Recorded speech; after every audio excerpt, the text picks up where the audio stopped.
Pozdravljeni, petošolci. Ponovili bomo dneve v tednu. Se jih še spomnite? Smo jih že zapisali v zvezek, tudi pogovorili smo se že o tem, odkot izhajajo imena teh besed. Se spomnite, nekaj smo govorili o grških bogovih, o luni, o soncu in tako naprej.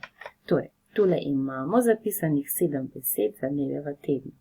Monday, Tuesday, Wednesday, Thursday, Friday, Saturday and Sunday. Sedaj si bomo pa pogledali en specifičen dan in sicer imamo fantka, ki bo opisal svoj dan.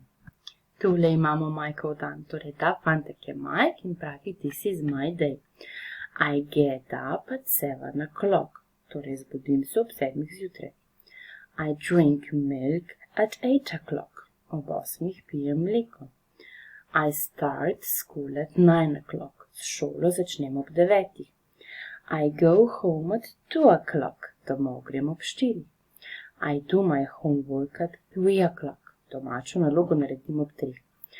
I have dinner at 5 o'clock. Ob 5 popoldne imam kosilo oziroma zgodnjo večerjo. I watch TV at 6 o'clock. Televizijo gledam ob 6. And I go to bed at 9 o'clock. In ob 9 grem spat. So, I get up, I drink milk, I start school, I go home, I do my homework, I have lunch, I watch TV, and I go to bed.